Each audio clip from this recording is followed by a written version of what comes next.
Hey, San Diego. This is GM Chad. I'm the host of the ETH SD Podcast, and today I have Al with me from Alchemy University. Al, thanks for coming on today, and thanks for coming down from San Francisco. How are you? I am doing great. Thank you so much, GM Chad. Thank you to the ETH SD team. I've been working out of the ETH SD times Edge wallet, where we are now, for the entire day, and it's just such a vibe in here. I love it. And I'm so excited to be here. Thank you. Yeah, awesome. It's awesome to have you. So typically the way I start these podcasts is I really want to get to know you as a person first, and then we can dive into sort of your day-to-day at Alchemy. So let's talk a little bit about your journey into tech in general and then into Web3. Let's go. My brain starts serving up some stuff. Yeah. So journey into tech. I did study computer science, traditional computer science path. I first started as a software developer in a non-tech company and kind of always experienced very low level growth there. You know, wasn't upskilling as a software developer. Felt that if I stayed there for a long time, I'd look back in 5-10 years and be at the same level, which was very scary. So at the time, I kind of started looking for upskilling resources. Yeah. So I came across, luckily, a bootcamp that was doing Web3 education, which is like smart contract development, all these cool things. And that bootcamp was called Chainshot. And it was run by these two amazing, awesome guys, Dan and Cody. And they were doing like these bootcamps where Dan would instruct like a small cohort in a very interactive and close kind of, like close bonded style. Yeah. Instruction In person, right? So it was remote. Okay. And everyone would toggle in remote. So that Sure. was kind of like new for the time. And this was pre-COVID. Okay. So the bootcamp was fully remote and I just came across it somehow obscurely and I joined one of their next cohorts. I was like aware of Ethereum at the time, but you know, I never dreamed I would be, you know, into the smart contract developer path. Yeah. So I joined the Chainshot Bootcamp and Dan is an incredible teacher. He's a very gifted teacher. And I fell in love with both his style of teaching, the way he would teach the Web3 content, smart contract development, blockchain fundamentals, cryptography, all that good stuff. So kind of fell into that rabbit hole, never looked back. Dan and Cody, after I graduated from the amazing Chainshot Bootcamp at the time, this was, you know, a couple years ago, they were just so nice in helping me make the jump into Web3 as they saw I was, you know, interested in making the jump into like a Web3 job. Yeah. And kind of things worked out in a way that I just ended up gravitating towards a job at Chainshot. Okay. So awesome. And that job at Chainshot was kind of supporting Dan as a teacher, right? Yeah. I was his teaching assistant. I did, you know, some cool software development on the side. And that's where I started noticing what I didn't notice at GM, which is the software company I mentioned I joined. And GM. What a coincidence, right? Okay. Yeah. And I love that. It's always going to be on my background. Yeah. Like, good morning. No. General Motors. And at Chainshot, it was very build fast, build quickly, fast growth, all these good things. And I'm almost done with like the journey part, but I didn't ever experience what I experienced at this kind of more gigantic corporation that I did software development in, which is that feeling of not growing. Yeah. Which can be scary for a lot of developers, I'd imagine. I was learning new stuff every day. I was working with great people. Anyway, worked there and did a bunch of cohorts with Dan as his teaching assistant. Nice. And ended up kind of becoming a lead instructor at Chainshot. Amazing. Yeah. So I was a student and I loved it and I loved the content so much that I think I was just I fell into being able to teach it. Yeah. And we actually ended up scaling cohorts from 8 to 10 students. And by the time I became an instructor, it was 50, 60 plus students. Yeah. So a big effort from all our ends was scaling that model. And yeah, so that's kind of the long path into Chainshot. And then I'll finish it up saying we were, as a startup, very in love with that education side. And one thing led to another. And we were actually acquired by Alchemy, the RPC provider and basically the company that powers pretty much all of Web3 at this point. And Chainshot has kind of has evolved to this point to be Alchemy University. And I'll just say real quick, Alchemy's kind of terms, or what Alchemy wanted to do with us, is we used to charge $3,000 a seat per bootcamp. Yeah. So that's a pretty, frictionful barrier for a student wanting to learn. Alchemy said, you're going to drop the price tag and we're going to make all of your content and teaching and tutorials and upskilling free to the world. Yeah. And because we want to bolster the developer system, the Web3 developer ecosystem. Anyway, long story short, Chainshot gravitated, and now it's evolved to Alchemy University. Yeah, amazing story. I mean, you take us kind of from working at GM to taking this course at Chainshot as a student, graduating from that course into a mentor, into a lead instructor, and then from Chainshot to Alchemy University, Exactly. Which is amazing. And I think the fact that Alchemy kind of took this course and made it free makes it accessible to the world, because $3,000 in the US is still expensive, but internationally is just unfeasible. So I'd love to just take a step back and talk about scaling. That's something that we try to focus on a lot at ETH SD, is how do we scale our org? We're doing a bootcamp as well. We've got 8 to 10 people, which was similar to how you guys started. So I'd love to dig into a little bit about how you guys scaled. Yeah, for sure. I'll talk a bit about it and then ask you directly, since you're kind of right in the middle of it, right? Because you're running ETH SD now, and how many developers are in your current cohort? This is your first cohort as well? Yeah, first cohort. We kind of do a hybrid approach, but every Saturday we meet as a group and we require our students to be here. But we're currently at 11 students for our first cohort. Gotcha. Okay, awesome. And then I'll redirect some of the questions right back to you, because we, for one, we did a virtual model, as we mentioned, and we did start at that scale. When I was first a student, the cohort size that I was in was 6 students, including myself, plus Dan, the instructor. Okay.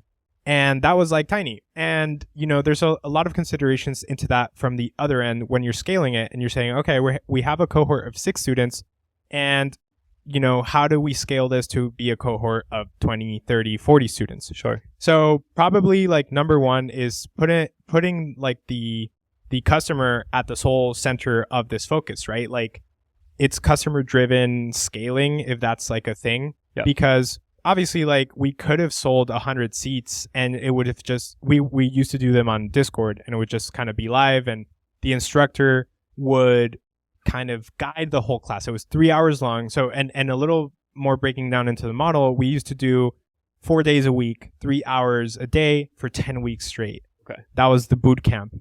And, obviously, as I mentioned, it started off at a very small scale, 6 students, 10 weeks, right? Yeah. How was that being ran those 4 days? Was it sort of, you guys are all in like a video chat, or you guys are all online at the same time, kind of asking questions? Is there a live instructor going through some of the curriculum?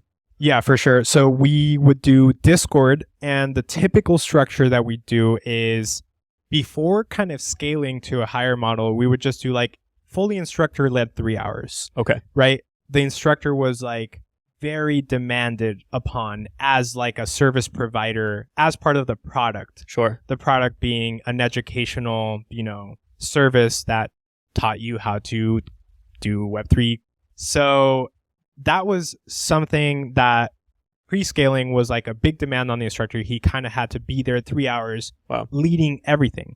So we did a customer-centric kind of approach and said, yeah, we could sell 100 seats and we'd make a bunch of profit, and that's great, but like, we can't do that, because it's funny, we would kind of fine tune, and 6, 7, 8, that's all good, 9, 10, 11, and it started to get a little weird because we didn't plan out for it, and people would, we didn't have a model for it. So we'd start to notice like scale, like, infrastructure kind of cracking a little bit. Yeah. So we put the customer at the center and said, like, how do we make this the best service offering while still being able to scale?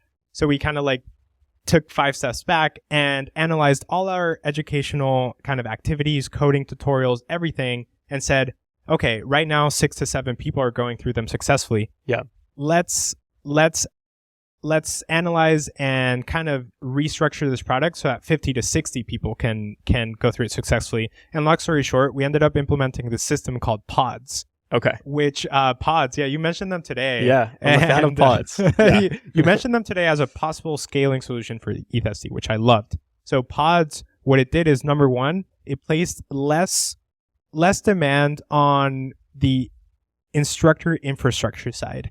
So we shifted it from being 3 hours of the instructor being, leading the class the entire time to the new model, which was 1 hour of lecture, 10-minute break, and then 2 hours of student activities that they would do in pods. Awesome. Yeah, and these student activities in the new model would be activities that were previously led and fully kind of instructed through in the previous model. And that wasn't scalable. Yeah. Because if you have one instructor and you have 15 or 16 people, 2 of them have questions, already your model breaks down because it's one instructor. Yeah. Right? You can was that the cracking point? Like, as you scaled students, there was just way too many questions and not enough supply of instructor time. That's so funny to think of, like, supply and demand that way. Yeah. I will shout out Dan. There was one particular class in like the early scaling when, like, before we kind of implemented pods, where like the cohort had grown. We had done like the first kind of 20-person cohort, and that was like large for us at the time. And Dan and I were just like scrambling all over the place because, 2 people have questions. That's great. Dan and I will handle 1-on-1. Yeah. But then one more had a question. And it's like, ooh, like that starts a queue. And then one more has a question, and then that starts a queue. But I remember that first time when, and we learned from it. Yeah. Yeah. But that first time when like we were just like, we ended class and we had like, a little sweat on our forehead a little bit because, shout out Dan. I know he'll remember that class, but we used that experience, and long story short, we came up with pods and setting up support structures that are sustainable. That helped us scale a ton, because if you have activities that are specifically structured to be kind of student peer-to-peer activities instead of peer and ask an instructor.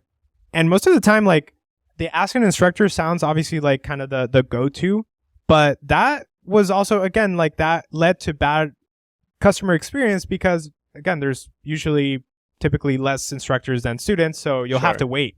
So in that peer-to-peer model, the pods, what we do is 1 hour of lecture, and then I'll throw it to you because I know you're following a similar structure for ETH SD. Yeah. 1 hour of lecture and then 10-minute break, and we kind of throw them into the pods, if that's a good way of saying it. And it's like kind of like sharding a database, right? In a way. I mean, you're distributing like the work across these pods, and hopefully there's some student leaders in the pods that naturally have more skills than others and can help that pod, right? And I think like there's also, kind of what I envision is as this curriculum grows and as you do more cohorts, there's a lot more shared knowledge, and that shared knowledge kind of like takes the load off of instructors, because if there's a question that's already there, look for it first, right? And I think like in this way, there's or in this respect, like there's maybe a way to kind of like prep students prior on the best ways to leverage a course and understand kind of like I guess the supply and demand of instructor time and of mentor time to benefit everyone, right? You mentioned something really interesting earlier today, how sometimes there could just be 2 students that sort of slow the entire cohort down. Was that something that you saw early on the scaling journey? Not well. Yes, because naturally, as you have larger and larger cohorts, you get students from all diverse backgrounds, and you'll get like superstar students that are like just incredibly smart, and you immediately recognize it. Like the instructor to student relationship is like weird because like you immediately recognize this guy knows more than me. Yep. Right. So it's like, and it's something kind of cool to lean into a little bit, and humbling for sure. Yeah, for sure. And so many cool people that went through, but also like, you get a whole spectrum of folks, and some folks just don't have like that superstar background, and that's fine. And they'll naturally just need a little more, leaning on the service providing that you have on your infrastructure. Yeah. Right. So By again, the way, I love how we're using like like software terms to describe like almost like people science, right? In a way. Yeah, for sure. Funny note. No, for sure. And just to bring it back to pods again, like we did consider that, and that was like a huge thing because in the earlier model, we wanted to help those students that needed that extra hand, and that's perfectly fine in education, but that just kind of meant that for a quicker query elsewhere, we just weren't available, and that became like a slow experience and sluggish experience for a bunch of people. Sure. So we implemented pods, and basically pods allowed us to scale cohorts up to 50, 60, 70, 80 people. Yeah, amazing. Because and you had one instructor at the beginning presenting the high level, the why, the how of a concept, introducing it and saying, this is what you guys will be doing today. And then the pods themselves, and this is also something I wanted to mention, and then I will throw it back to you, but cultural scaling. I don't think that's a book term. Yeah. But so pods is like a structural scaling, right? We implemented pods, and in the pods, the activities would be kind of group activities, and that's great. But like at the same time, we needed to like culturally scale and seed the thought of like help your peers, ask questions, be interactive. Yes. Because if you just kind of throw students into pods and say, well, see you guys like later. Yeah. No, that's just not going to work. And no, you always have to like culturally align everyone and be like, guys, this is like a totally interactive community-led effort. If you're struggling, guys, like, reach out to your pod mates and reach out to your instructor. Like we still encourage people to build a queue, but it just felt much kind of easier on our end because we could attend the queue in a lighter way because we knew they had a first to go support system. So that's pods, and I can talk about pods all day. I wanted to tattoo a pods word here because I love that little model so much. But I'll ask you, what are your thoughts on ETH SD now? You said you have about 20 students going through a live cohort here at the Edge Wallet office in downtown San Diego. Yep. We were talking a little earlier about how you had like a broader vision, and can you speak a little more to that? Yeah, definitely. Before I answer that, I'll just say that cultural scaling, I'm glad you mentioned that. It's so important because when you're going through like a cohort, it works a lot better if students build relationships, right? If they can lean on each other and if they come out as friends. And if there's friction within, the cohort, within students, it's not going to help the growth overall, right? Yep. And so I think culture is so important, just like any job, just like any community, right? You need to have a good culture fit. You want to have diversity, inclusion, equality, right, in the cohort. But ultimately make sure everybody is just mission aligned, that we're here to learn, we're here to support each other. We are friends, we are one, and that will make the entire group better. For sure. And just to riff on that, I'll bring up two quick examples. One is the Chainshot cohorts were like magic. I swear the groups that came out of there's companies that came out of there that raised millions of dollars. Yeah. There's amazing. Groups that came out of there that are now like best friends. Some of my like best friends, honestly, are from Chainshot as a student and as an instructor. And that's just all due to the cultural scaling. Yeah. Like let's make that a term, right? Yeah, for sure. And I'll bring up a quick example. I remember a college class that I took. People would enter the lecture hall, sit down, be kind of indoctrinated. Yeah. Stand up, no words. It was so weird, and leave. Yeah. And it was the worst. It drained your soul a little bit. And they didn't do cultural. I don't know if cultural scaling is the one here, but they didn't implement any culture. The professor would not say, guys, like, maybe how about some icebreakers? Like even something as simple as that, that can change everything, because in an icebreaker that kind of everyone thinks is awkward at first. And it is. For sure. But then we have two students in the same pod that like have been to Mount Everest. And then that's a connection that will never break, There you go. Yeah. It's like, it's creating an environment for collisions, and collisions eventually turn into relationships, right? Yep.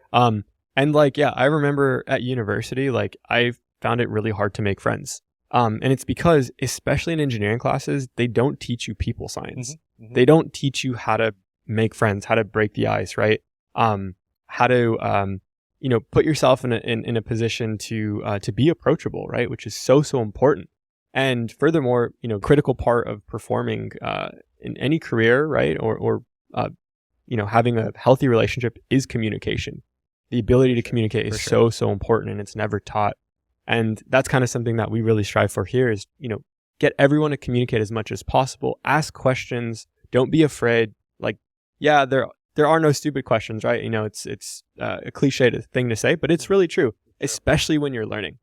But I'll pivot back to sort of scaling, right? Because that's something that's been on my mind a lot. And I'll bring up a book by Balaji called The Network State. And I think applying some of those principles, education, you can really think about a world where you do have physical pods that are tied by like a digital backbone, right? So imagine a cohort that's kind of going through, there's multiple pods in different cities, right? Different communities, could be all around the world. We're going through a cohort all together, but we only meet physically in our pods, right?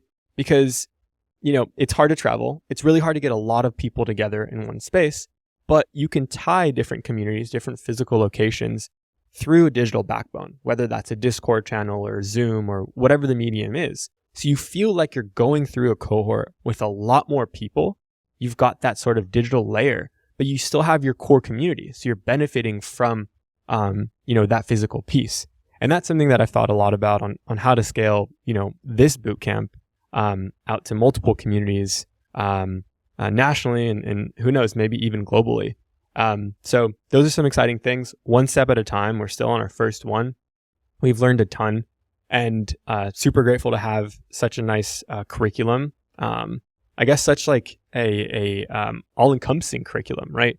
And maybe we can start talking a bit about kind of the Alchemy Learn curriculum, how it builds from first principles, and how it's important to really learn from the ground up, right? From layer 0 all the way up the stack, rather than just focusing on the thin layer that we call Solidity. For sure. And I'll comment on your pods. Physical backed by a digital backbone, as you say, it's so trippy to think about. I mean, I love it. Is that a Balaji idea or is that a you idea? It's Balaji talks a lot about like sort of these network states, which are a hybrid of physical and digital. So I think really just applying that to universities, right? Decentralized universities, if you will, or communities. I think the physical piece is so important. Which is why we try to meet, once a week here in person. But these are ideas that Balaji has talked about that I've sort of taken, admired, and adapted to a school setting. I love that. And I love the defaultness of the physical, like if you're in a physical space, you're interacting already. And yeah, universities aside that just don't do a good job of saying, dude, like say hi to the person next to you. It's okay. Yeah. Or it's not to get too much into that rabbit hole. It's not that much that they should have said, hey, say hi to the person next to you. But what about an icebreaker? Yeah. Yeah, seriously. That's one. Okay. Yeah.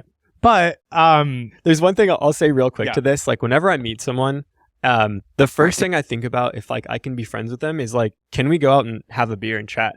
Right. And if I don't feel that, like it's usually my gut telling me like, it's probably not best for me to work with this person. Right. Like, you just got to have that base layer, right? That friendliness, that friendship that you can build. Without it, like it's just transactional. And to me, that's boring. That's flat. Yeah, exactly. And just to speak on the kind of artificiality of connecting just to connect, there's a lot of ways to do that, and there's a lot of ways to do artificial connections. And like, throw a group project into a curriculum, cool, and you will have people working in a group, and that's good. But if you don't do cultural pushes, that group project is going to turn into a group project, and then see ya. Like, do you remember being part of group projects? Like, do you remember the names of the people in your group projects? Absolutely not. No. And I remember like either being the one to drive the project or being the one to just not have any involvement in it. Right. It was very binary, right? Yeah. I either was yes, I love this and I'm just going to go for it because I know that most people don't care. Or I'm I don't even like this group or this subject. Let's wait for a leader to arise and just take it home. Yep. Yep. So that kind of user persona would always emerge in these group projects. Yeah. For sure. And I'll just shout out real quick at Chainshot, we were talking about this a little earlier. We did a program called Oxbridge. Okay. And Oxbridge is the organization that is Oxford plus Cambridge, and they're the blockchain societies at the universities, and that their kind of dual partnership is called Oxbridge. Okay, cool. And they allowed us to experiment a little with kind of what you're experimenting with, which is a physical pod backed by we'd still teach digitally. The live stream was digital, still over Discord. Yeah. But the class component was most of them were in a room. They were in Cambridge, and we were in, all separated across the United States, Dan, Cody, and I. Yeah. So we taught a kind of short form boot camp for them and found it was extremely successful because we do the content and the pod scaling naturally is helped by the physical presence. Yeah. Right. So the group activities and stuff, plus our cultural pushes help each other out. Guys, the best way to, a quote we love is the best way to to learn something is to teach it. Right. So shout out Oxbridge, So yeah, no, I'll definitely do a little bit of a deep dive. I love to kind of look into that and see how you guys achieve that. But I think that's exactly in line of kind of the vision I have for growing this cohort over cohort. Let's dive in a bit into the Alchemy Learn curriculum. Let's talk about kind of how it walks you from first principles all the way to working with Solidity at that application layer. Yeah, for sure. I know.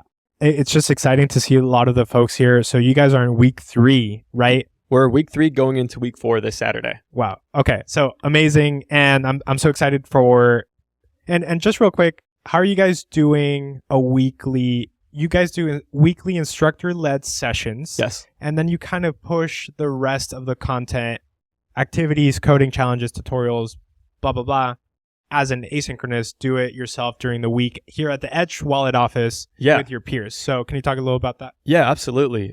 So the idea is we kick off every Saturday with a new week. And that synchronous session happens here at the Edge office. We'll have a different mentor every week. Sometimes they do 2 weeks at a time. They'll present slides, essentially taking sort of the crux or the hard parts of that week and bubbling it up into slides. And then also talking a little bit about the project. And that's typically 30 to 45 minutes. After that, we'll do student demos for students that want to demo their projects from last week. We'll do some Q&A. And then really everyone breaks out and we kind of do a reverse classroom type of style. So people are here working on their projects, working through their modules. We have mentors here kind of circling around, helping students that have questions. And then sometimes we use the conference room at Edge to kind of walk through some of the modules together. So that's even kind of a more instructor-led kind of program that we do in the conference room. I love that because my brain serves up like Udemy, and Udemy is great and cool, and you learn a bunch of things, but it's just a bunch of videos. And the thing is, for people out there maybe thinking of maybe their own, physical pod that they'll align with ETH SD and run a future cohort with, Yeah. I'm thinking, and this is I don't know if these groups exist, I don't know, ETH Chicago, ETH New York, all these things, right? Yeah. And that connection is established and boom. But, to that part, honestly, the goal is can we create a playbook, right? That scales well? Can we keep trying to do this with our small San Diego community? Figure out what works best. Maybe even do 2 cohorts at a time in San Diego at 2 different physical locations and, just start experimenting with what that digital layer looks like. And if we can kind of do that here at micro scale, then we can sort of give this playbook to different community leaders, right? Of different ETH groups, or Polygon guilds, shout out Polygon, or any sort of Web3, educational community out there and say, this is what we've done that works really well. Here's kind of the partners that we've worked with to kind of get the education out here. Here's our playbook for upskilling mentors, for upskilling students, right? and for really making this successful. And to me, that's what success looks like if we can kind of develop that and spread it out across. For sure. All right. So I'll shout out Web3 Samaj, which is like this India-based ETH SD-esque pod that is happening currently. So shout out Naruto, who's running that. Oh yeah, I've seen him on Twitter. Naruto 11, Okay. he's the best. Yeah. And you mentioned the concept of a playbook. Yep. So do you guys, and maybe someone who is seeing this wanting to start an ETH SD-esque pod in their city, Yep. and they're asking, does ETH SD pay for space? Do they pay for the content to run the boot camps? Do they pay mentors? How do you guys do it? Yeah, definitely. So I'll start with each one of those independently. As far as space, we're really lucky to have the support from the Edge HQ. So Edge is a local San Diego cryptocurrency wallet. That's where we're actually doing this space in. So shout out to Edge, the entire team, Paul. They're, I believe, on the same mission of accelerating the Web3 growth in San Diego. And so we've been really pushing for this. Edge is on the same page. And so they've been awesome in letting us use this space to run the bootcamp out of. For free. For free. Okay, Yeah. awesome. Yeah, so free of charge. We try to support them as much as possible by shouting them out, tagging them, bringing awareness to what they're building here. But I believe we're mission aligned in terms of seeing San Diego become a Web3 hub. In terms of content, so I'm a huge fan of content curation. I think there's a lot of amazing free content out there on the world. Alchemy University is one example. There's also Udemy. There's also YouTube, Twitter, Reddit, you name it, right? Amazing content. And so what's tough is sort of taking that content and using it or forming a curriculum that people can follow. Because it's really easy to just doom scroll on Twitter and think you're learning, but I call that pseudo learning, right? You're not really learning. You're kind of like getting those dopamine hits. Like, yeah, I learned a snippet of 200 characters or whatever, but that's not really learning, right? So it takes someone to kind of take all this content entropy, right? Curate it in a form that makes it easier to learn. And thankfully for this cohort, Alchemy University has already done that. So as far as content, we don't have the resources to create it. And I think there's already amazing content out there. So we just curate. The third point, as far as mentors, is we've thankfully raised some grant money. So shout out the Ethereum Foundation and shout out Polygon. We're using some of those funds to pay our mentors for their time in creating some content as far as slides, for being here physically, mentoring the students, and for their time on Discord. That's amazing. So I'll try to summarize it for that one person who is like in ETH, like X City. X City. Yeah, Yeah. like any. I'm trying to think of like not to ETH like boot. Yeah. Boot is a city. No, wait, but like because it's spelled BUTT. Is that in Montana? Okay. Yeah. So Cool. I'm not sure if I may be getting it wrong, but ETH boot. I think it's pronounced that way. Okay. Anyway, so for that student that is watching this and saying, "Oh man, I want to follow that playbook," just to summarize it, what Chad and the ETH SD crew did is they approached a Web3 company in the area and said, "Hey guys, can we use your space for free to run a couple of classes sometimes and work out of there? Do you guys have some open tables? Do you have some free tables?"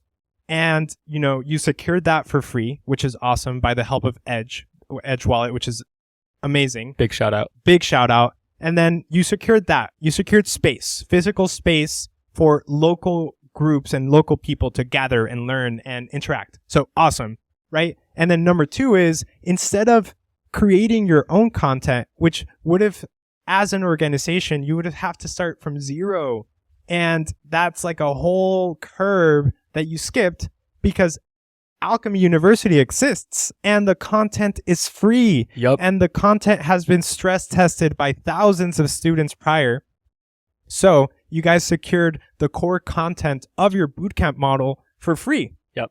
So that's 2 already for free. And then as an aside, I'm sure many models, can require a certain level of mentors, obviously, to help learners through the content. So what you did is kind of scour the local area for Web3 enthusiasts, right? Web3 aficionados. Yeah. and you at the same time petitioned the ETH Foundation and Polygon, just Polygon. Yeah, 0x Polygon. 0x Polygon to give you some grant money in order to compensate mentors to be in your space. Yep. So as an organization, ETH SD, it's pretty kind of all across the board. Is there anything I'm missing? I mean, I think you summed it up. Like we stand on the shoulder of giants, and you know, every part of this bootcamp is kind of taking pieces that have already been developed and using those and leveraging those to kind of build up the playbook, as you will say. And I feel like this is, anyone can kind of take this right now. They don't need to wait for us to kind of flesh out what scaling looks like and how to run successful bootcamps. If you want to try this in your local community, like you said, find a local Web3 company that has extra space. Take some content that you believe in, like 2, Alchemy University. And then 3, hopefully there's people out there that want to help from the community. But if you can, right, and you have a vision, pitch that. Take that to these Web3 companies. There are millions of dollars of grant money out there. And if you have a vision and you can pitch it and you can execute on it, go and try to raise some money and pay your people. Exactly. I love that. Create that cycle. And I love what you said. Don't wait for an organization like ETH SD to establish a scaling model. Maybe you have, honestly, maybe you have a better idea. Maybe you're like, physical pods is whack. I want to be all virtual, right? Because I want to be global at every cohort. And that's fine. There's going to be an approach for every kind of way. But yeah, if you're wanting to start something like this, start small. Get 3, 4 people, get 2 people in a room, and the Alchemy University content is there. Yeah. It's free. So you can even skip the space part and go to a coffee shop. Absolutely. Right? Yeah. But I will say, try to find a community, right? Even if you're going to a coffee shop, there's a space, there's a content. The mentorship and the people is, I believe, the most important piece, right? You want to have people to lean on. You want to have folks around you that are better than you, that have more skills, that can help you. Because the worst thing as a developer, an early stage developer, is getting stuck and giving up. And that happens way too often.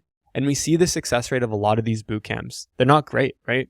And there's not really a long tail. Maybe, students do really well in the boot camp, then they'll try and get jobs and they can't get jobs, right? So there's a lot of different moving pieces. I think a strong community is important.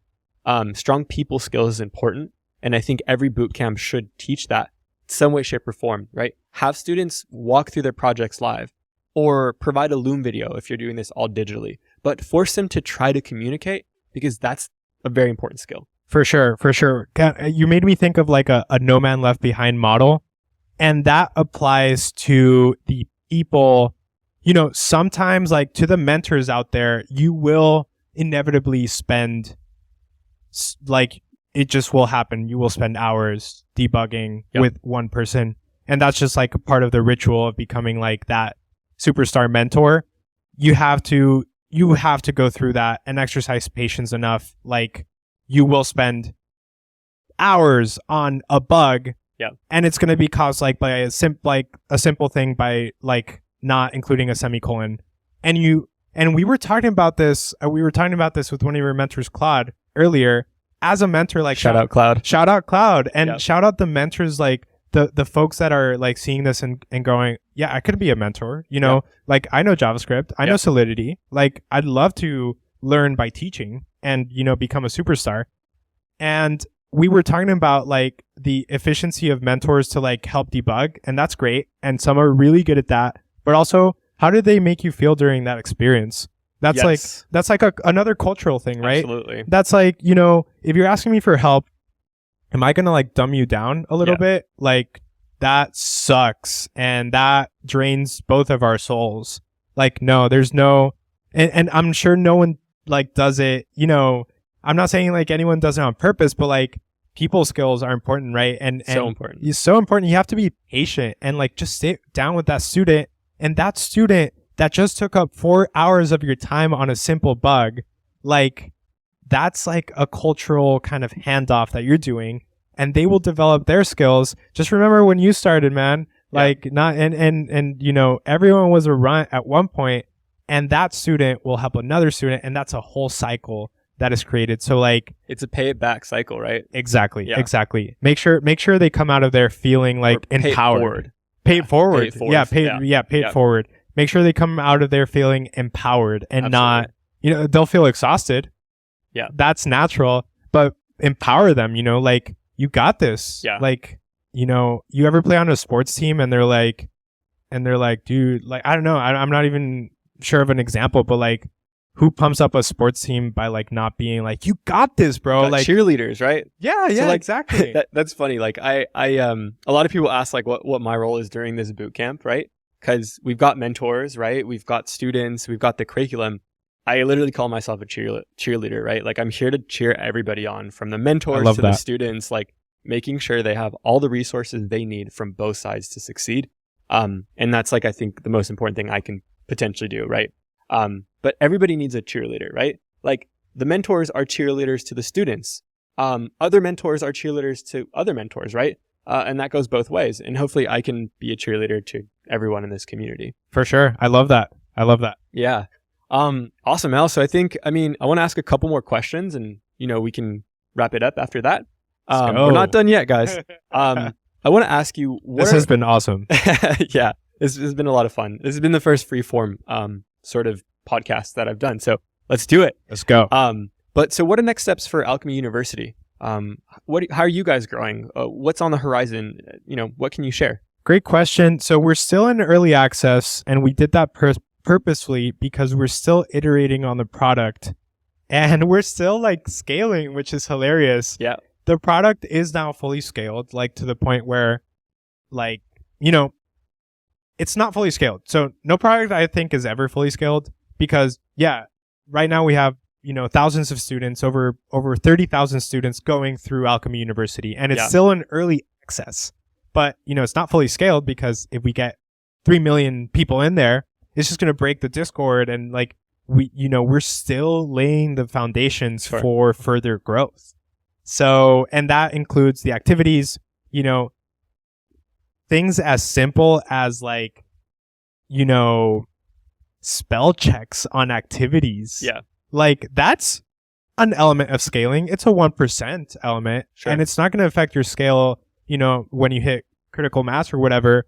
But, these are things we're smoothing out as we're building these new products, staying healthy and staying lean.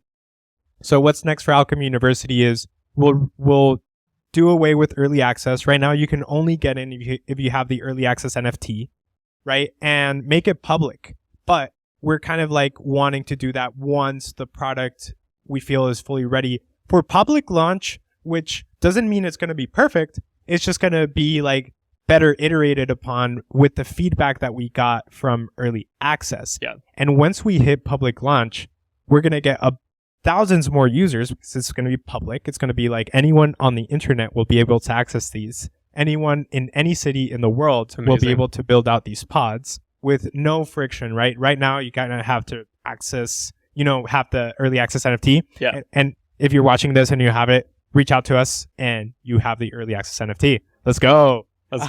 So next steps is public launch and continuously iterating to make a better product overall. We will never stop doing that. I love that. Yeah. Iteration is key, right? I mean, you guys have been doing this for 4+ years, right? Probably more, right? Chainshot started in 2018. Yeah, 2018. Shout out Dan and Cody, who are the founders. Yeah, shout out Cody. Shout out Cody. And Dan. He's in the videos. And they actually came out of ETH Denver, so they were a hackathon winner. Amazing. From ETH Denver. So we don't have to go down this. We don't have to diverge too much, but the importance of hackathons is that something like Chainshot and Alchemy University came out of a hackathon, right? For sure. Huge impact. Go to hackathons. Go to hackathons. If that's go to hackathons. Go to hackathons. Awesome, Al. The last question I want to ask is more of a personal question to kind of end this off. I really want to know, like, what excites you the most every day? What do you look forward to? And what's something that you just can't live without? Whoa. I think so. My brain served this up as you asked it. And like my brain immediately thought of the team. Like the team at Alchemy is just incredible. We're like pretty small given like the scale of things. So we're still at about 100 as broader Alchemy, 100 give or take. And that's just the first thing my brain offered up. The excitement of working with people that are passionate about a project and a product is just, and shout out GM. So GM is awesome. And I loved my time there, but I just found that, at a big corporation like that, you'll inevitably work with people who are dispassionate by the product. And that can be a little contagious and a little kind of dangerous, not in a bad way, but it's just like you can kind of fall into that loop pretty easily. Yeah. So to answer your question, working with a passionate team is what excites me the most. And the fact that we're all pumping on all brakes to create the best experience for anyone taking this product and anyone using Alchemy, Alchemy tooling in general. Yeah, I love that answer. That wraps just back to community, right? And people. And I think, that's exactly what this whole conversation was about. It's the people that make the world go round. Find the best people, connect with them, build relationships, and be happy. For sure. And you mentioned community because I meant it on the team side, but as soon as you mentioned community, I felt like I left that out. The fact that we get to see people benefiting from a product that we build kind of like every day. It sounds like a little like, corny or whatever, but it is really powerful and it just keeps us going. So, the fact that we get to see people winning thousands of dollars at hackathons, the fact that we get to see people career changing into something that they love, and non-Web3, the fact that we get to see people learning computer science accessibly, right? Computer science is something that is tough and it's tough to learn for people. And that's something that I love. Yes, this is a Web3 specific product, but you are learning computer science fundamentals all across the board. Absolutely. Yeah. Al, it's been an amazing chat. Again, thank you for coming down to San Diego, which is also your hometown. So super cool. We're excited to keep building with you, with the Alchemy team, the broader team, and seeing how far we can take this. Let's go. I want to get an ETH SD tattoo right here. That'd be a first. I love that. Thank you, Al. Let's go. Let's go. Thanks, man.